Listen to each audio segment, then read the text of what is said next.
अरिहन्तो भगवन्त इन्द्रमहिता सिद्धास्य सिद्धीश्वरा आचार्य जिनिशासिडोन्नतिकरा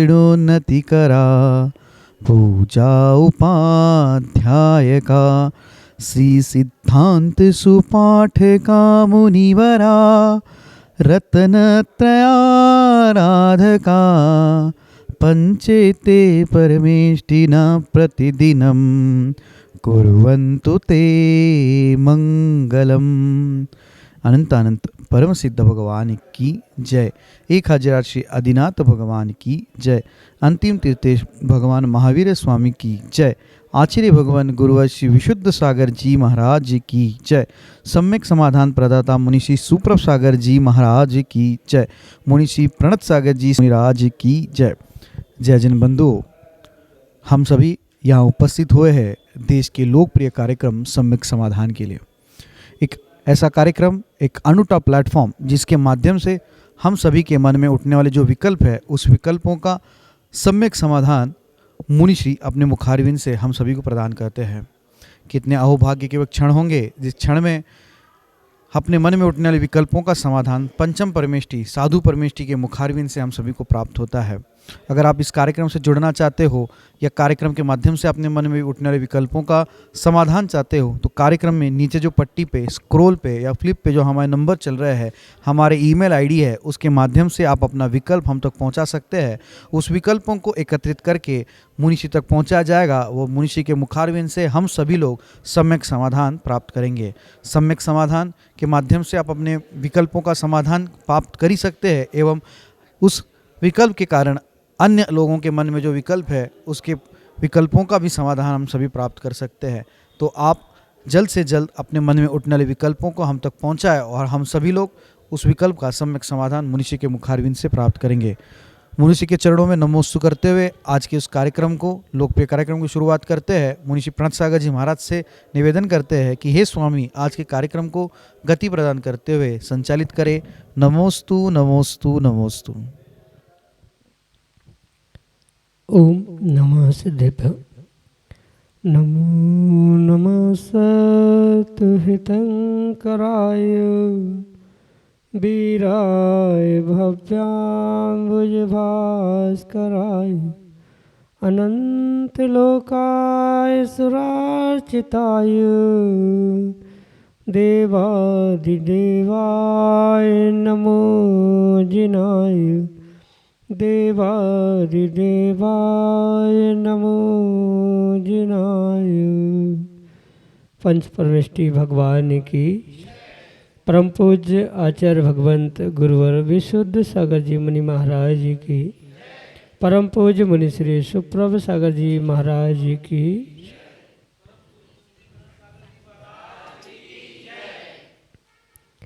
तीर्थंकर भगवंत की वह कल्याणकारी वाणी जो कि हम सभी निर्ग्रंथों के माध्यम से अपने आत्म कल्याण के पथ प्रशस्त के लिए प्राप्त कर रहे हैं। परम पूज्य आचार्य भगवंत गुरुवर विशुद्ध सागर जी महाराज का मंगल शुभाशीष और परम पूज्य मुनि श्री सुप्रभ सागर जी महाराज की महती अनुकंपा से हमें जो प्रच्छना नाम के स्वाध्याय के रूप में आत्म कल्याण की अनूठी विधा प्राप्त हुई है, वह निश्चित ही हमारे कल्याण का पथ प्रदर्शित करने वाली है। ऐसे आत्म कल्याण की वह अनूठी विधा समीचीन विकल्पों का सम्यक समाधान जो कि हम सभी प्रतिदिन आगम के परिप्रेक्ष्य में परम पूज्य मुनिश्री के मुखारविंद से प्राप्त करते हैं। प्रारंभ करते हैं आज का सम्यक समाधान। और आज के पहले विकल्प के लिए श्रीमती निधि जैन, आमगांव मध्य प्रदेश से महाराज के चरणों में बारंबार नमोस्तु निवेदित करते हुए अपना समीचीन विकल्प रख रहे हैं कि महाराज जी, हम ज़्यादा तप त्याग नहीं कर पाते लेकिन भाव अच्छे रखते हैं तो हमें कितना पुण्य मिलेगा। हमारे समीचीन विकल्प का सम्यक समाधान करने की अनुकंपा करें। नमोस्तु महाराज जी, नमोस्तु। ओम नमः सिद्धम।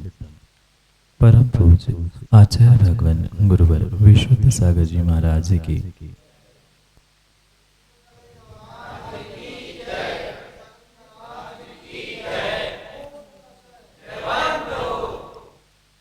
जीव को मात्र शरीर से किए गए हुए कर्मों का ही पुण्य पाप नहीं, अपितु मन, वचन और काया तीनों साधनों से किए जाने वाले कार्यों का फल प्राप्त होता है।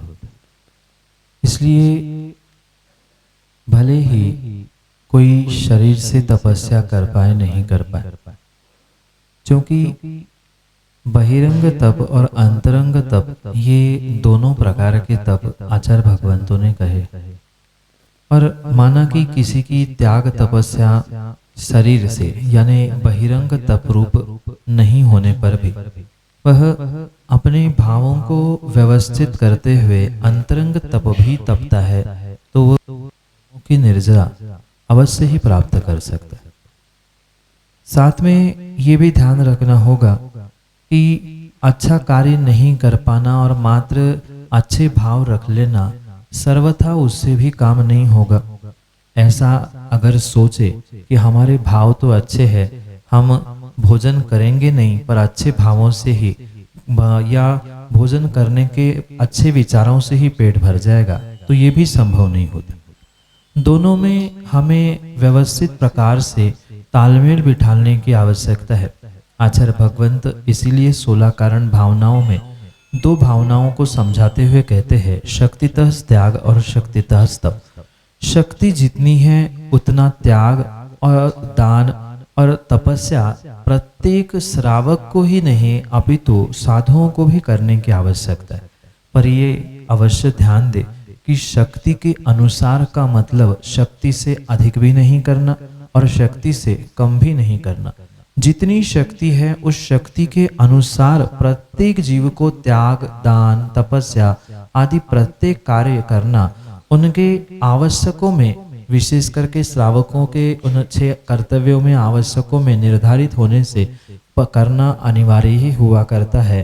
इसलिए ये कह के कभी जीव प्रमादी होकर छूट नहीं ले सकता कि हमारी शक्ति नहीं है इसलिए हम उपवास नहीं करते, व्रत नहीं करते, तपस्या, दान नहीं करते। भले ही आपकी बहुत बड़े बड़े उपवास मतलब लगातार 2-4 दिन के उपवास या 1 दिन का भी उपवास करने की शक्ति नहीं है, पर जितनी शक्ति है 2 घंटे का आप भोजन पानी का त्याग कर सकते हैं। 2 घंटे का भी नहीं, 1 घंटे का भी आप भोजन पानी का त्याग करते हुए तपस्या कर सकते हैं। ये बहिरंग तपस्या माना कि 1 घंटे की भी आपके लिए हो नहीं रही है, मतलब अनशन, औमोदर्य, किसी रस का त्याग करना, एकासन करना, भूख से कम खाना, ये भी आपके लिए संभव नहीं है। पर आप अंतरंग तप जो कहे हैं, विनय, वैयावृत, प्रायश्चित, स्वाध्याय आदि के माध्यम से पुण्य की प्राप्ति कर सकते। पर सर्वथा भावों को अच्छा रखने से हम तपस्या नहीं कर पा रहे हैं, इससे आपको पूर्ण रूप से पुण्य मिले जरूरी नहीं है।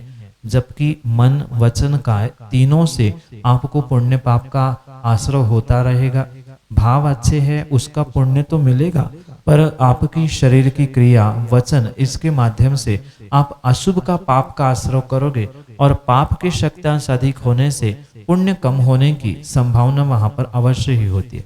इसलिए विवेक के साथ श्रावकों को शक्ति के अनुसार तपस्या भले ही बहिरंग नहीं कर पा रहे हैं, अंतरंग तपस्या करने में कोई मेहनत नहीं लगती। किसी निर्ग्रंथ गुरुओं की सेवा, वैयावृत्ति करना, इससे भी आप पुण्य प्राप्त कर सकते हैं।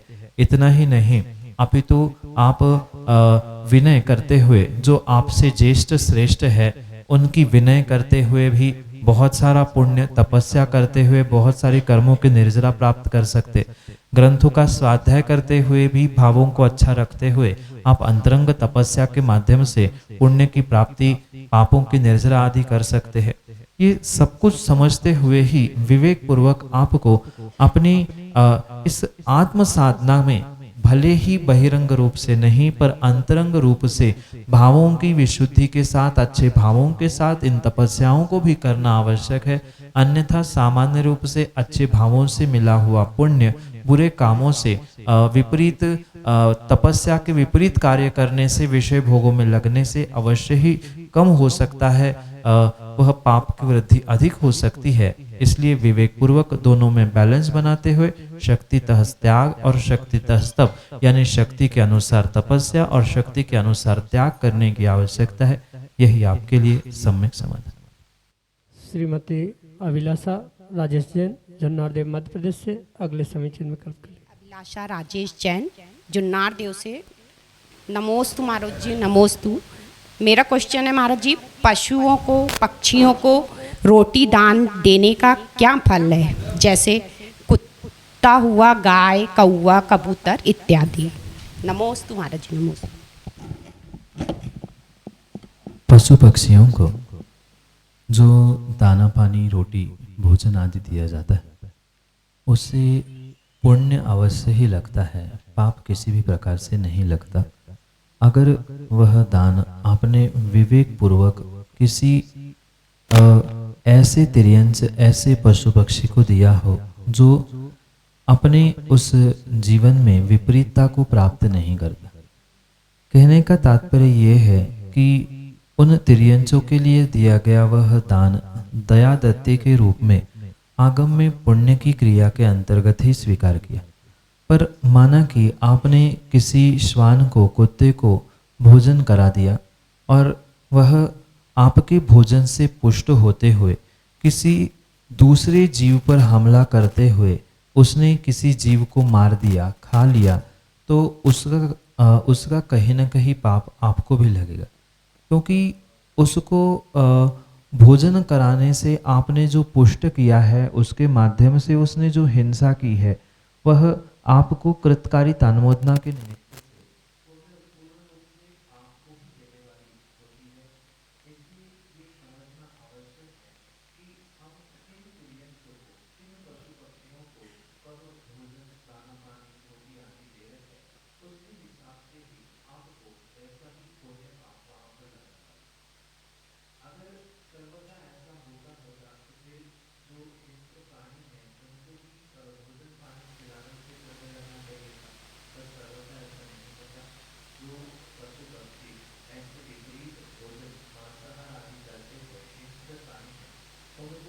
आप भोजन पानी आदि देने से पुण्य की जगह पाप ही प्राप्त करते हैं।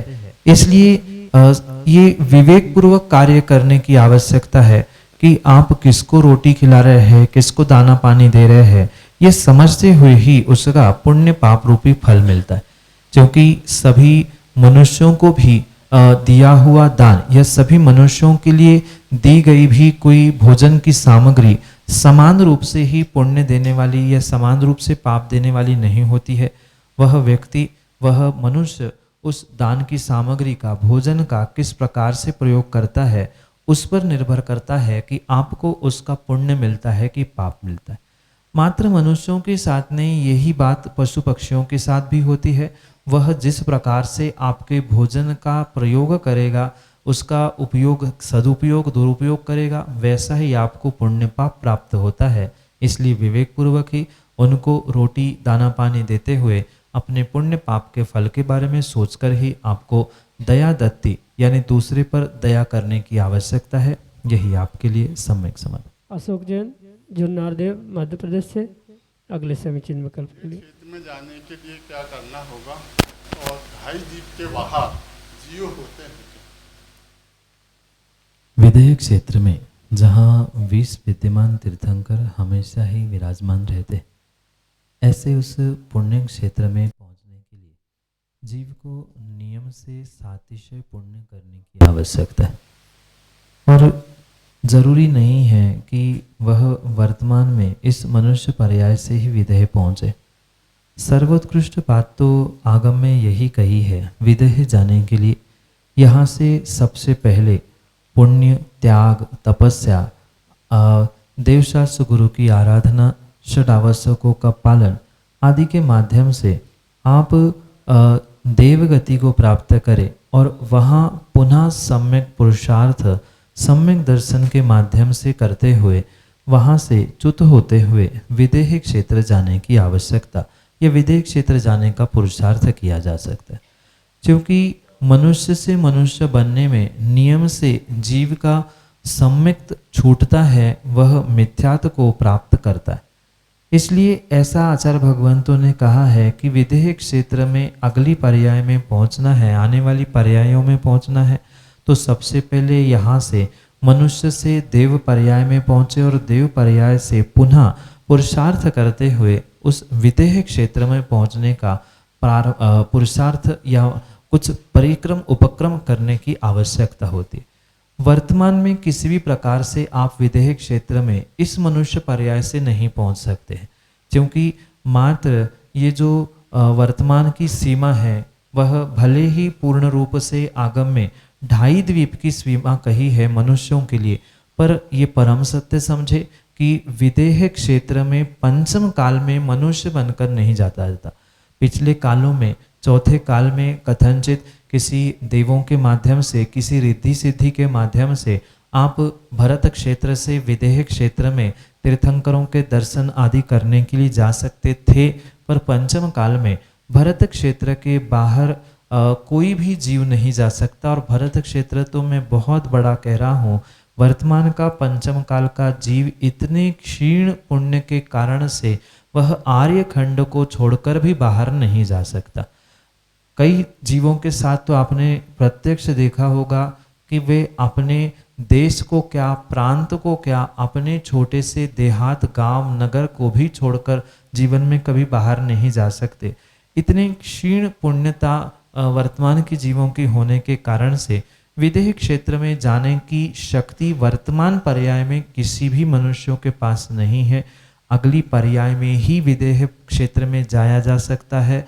इस पर्याय को छोड़ते हुए जब अगला जन्म होगा वह विदेह में हो सकता है, पर तभी हो सकता है जब वह सम्यक के साथ आराधना करते हुए आप स्वर्ग में पहुँचे और सम्यक दर्शन के साथ ही विदेह क्षेत्र में पहुँचे, तभी आप सच्चे देवशास्त्र गुरु की आराधना करते हुए इस विदेह क्षेत्र में विशेष जो 20 विद्यमान तीर्थंकर होते हैं उनसे दर्शन कर सकते हैं। अन्यथा मिथ्या दृष्टि बनकर तो इस पर्याय से आप अगली पर्याय में विदेह में भी जन्म ले सकते हैं, पर जरूरी नहीं है कि विदेह में भी जाकर आप मनुष्य ही बने, सम्यक दृष्टि ही बने। वहाँ आपने जैसी गति का, योनियों का बंध किया है वर्तमान में, वैसा ही वह अगली पर्याय में प्राप्त हो सकता है। पर अगर आप सम्यक दृष्टि बनकर वर्तमान में साधना, आराधना, देवशास्त्र गुरु की साथ में तपस्या आदि करेंगे तो देव पर्याय को प्राप्त करते हुए पुनः विदेह में जाके मनुष्य बन सकते हैं। इसी प्रकार से आप अगली पर्यायों में तो विदेह क्षेत्र पहुंच सकते हैं, पर इस पर्याय से विदेह क्षेत्र में नहीं पहुंच सकते। यही आपके लिए सम्यक समाधान। अगले समीचीन विकल्प के लिए साईखेड़ा मध्य प्रदेश से सानू जैन हमारे सामने। तमन्नाओं की दुनिया तो हर एक इंसान बनाता है, पाता वही है जो नसीब लेकर आता है। जैसा कि आप सुबह प्रवचन के दौरान बता रहे थे गुरुदेव कि अपने घर से ही अपन को द्रव्य लेकर जाना चाहिए और भगवान के पूजन अर्चन करना चाहिए। पर गुरुदेव हम नियम है हमारा कि हम द्रव्य लेके जाते हैं पूजा करने के लिए, पर द्रव्य लेके हम अपने डिब्बे में डाल देते हैं।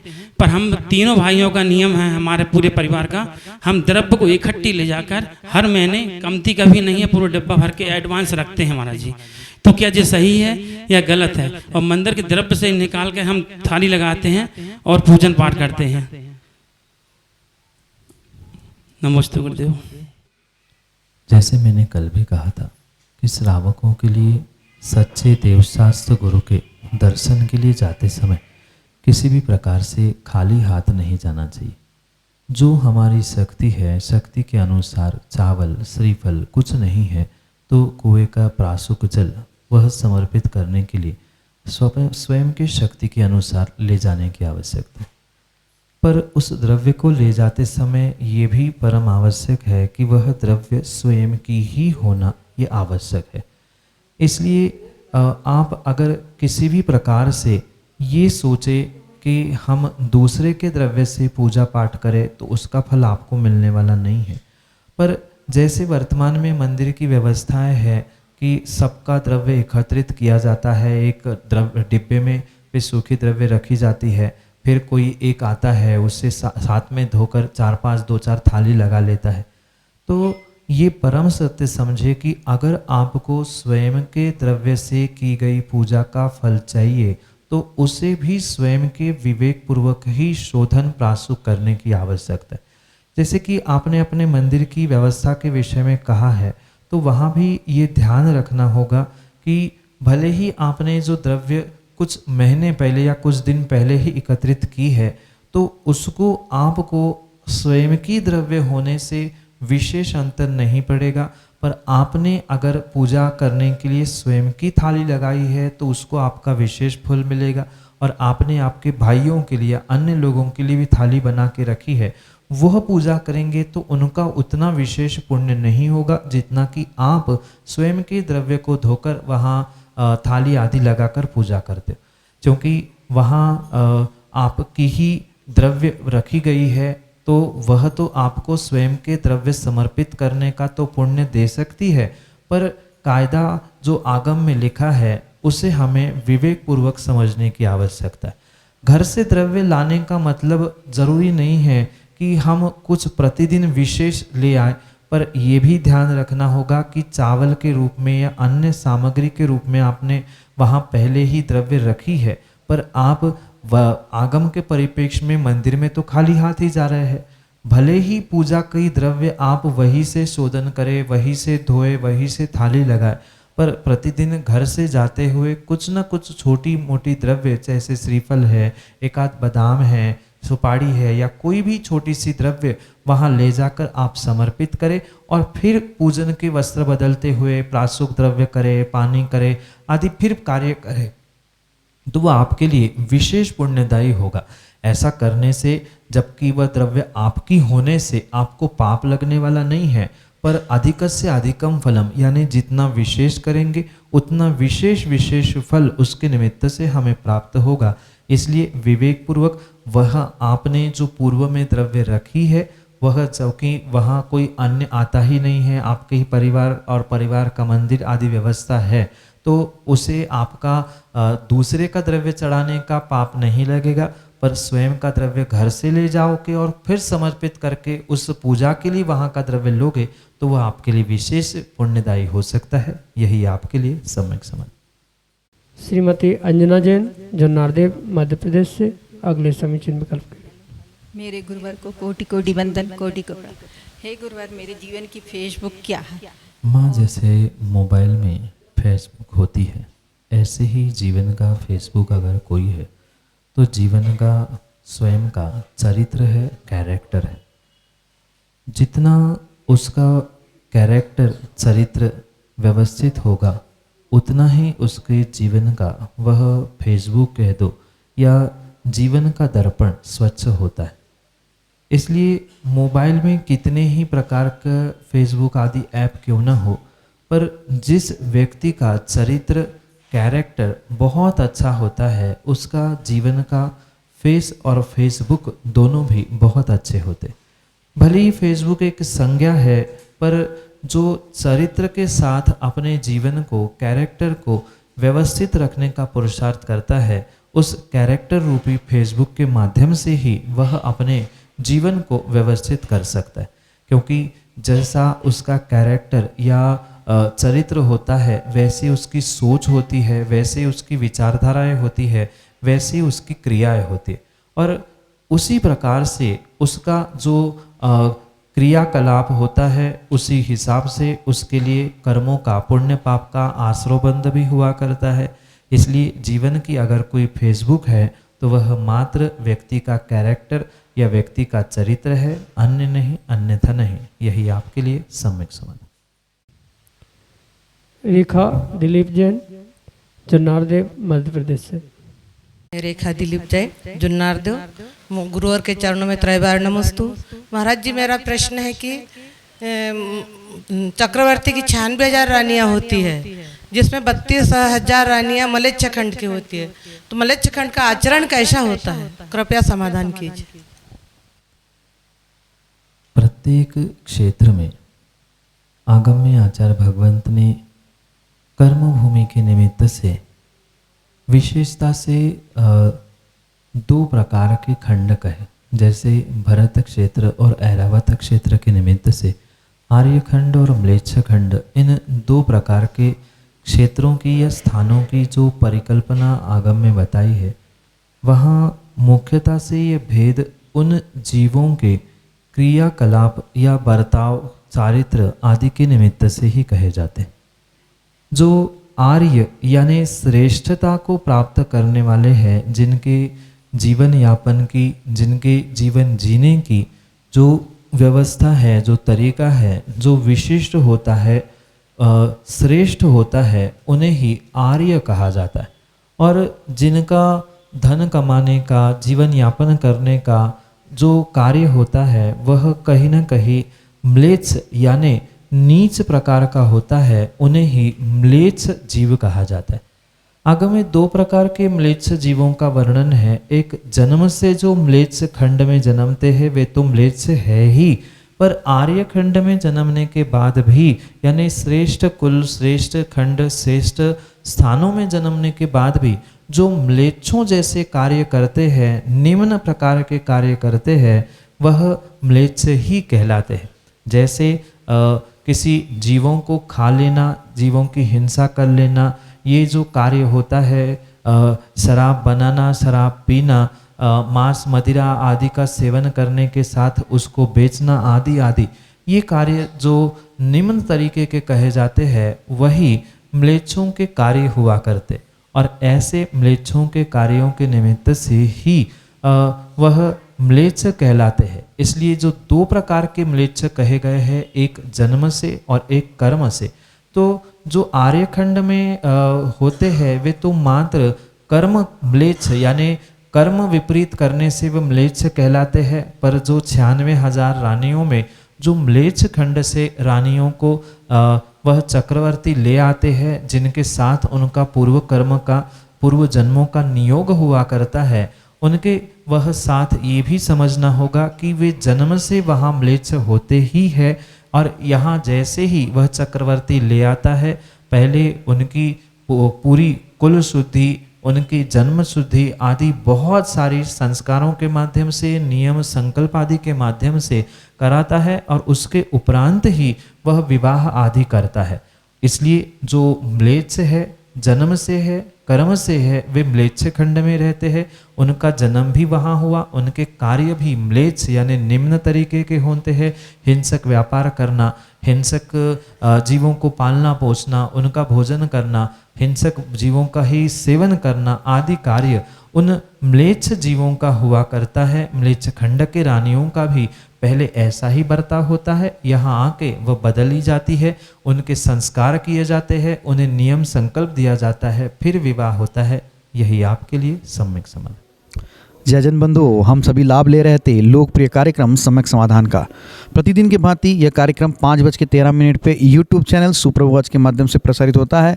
मुनिषी का नाम सुप्रभ और वाणी का पर्यायवाची नाम उवाच, सुप्रभ उवाच यह नाम चैनल का है। आप यूट्यूब पे सुप्रभ उवाच सर्च कर सकते हैं एवं सर्च करके इस यूट्यूब चैनल को सब्सक्राइब करें एवं उसका बेल आइकन प्रेस करें, ताकि मुनिषी की अधिक जानकारी एवं जो सम्यक समाधान आदि कार्यक्रम है उसकी जानकारी भी आपको उपलब्ध होती रहे। नोटिफिकेशन के द्वारा आपको याद रखने की जरूरत नहीं है। प्रतिदिन ठीक 5:13 पे यूट्यूब चैनल सुप्रभ वाच के माध्यम से यही कार्यक्रम प्रतिदिन शाम को 4 बजे आदिनाथ टीवी चैनल के माध्यम से भी प्रसारित होता है। ठीक 4 बजे आदिनाथ टीवी चैनल के माध्यम से सम्यक समाधान उपलब्ध होता है।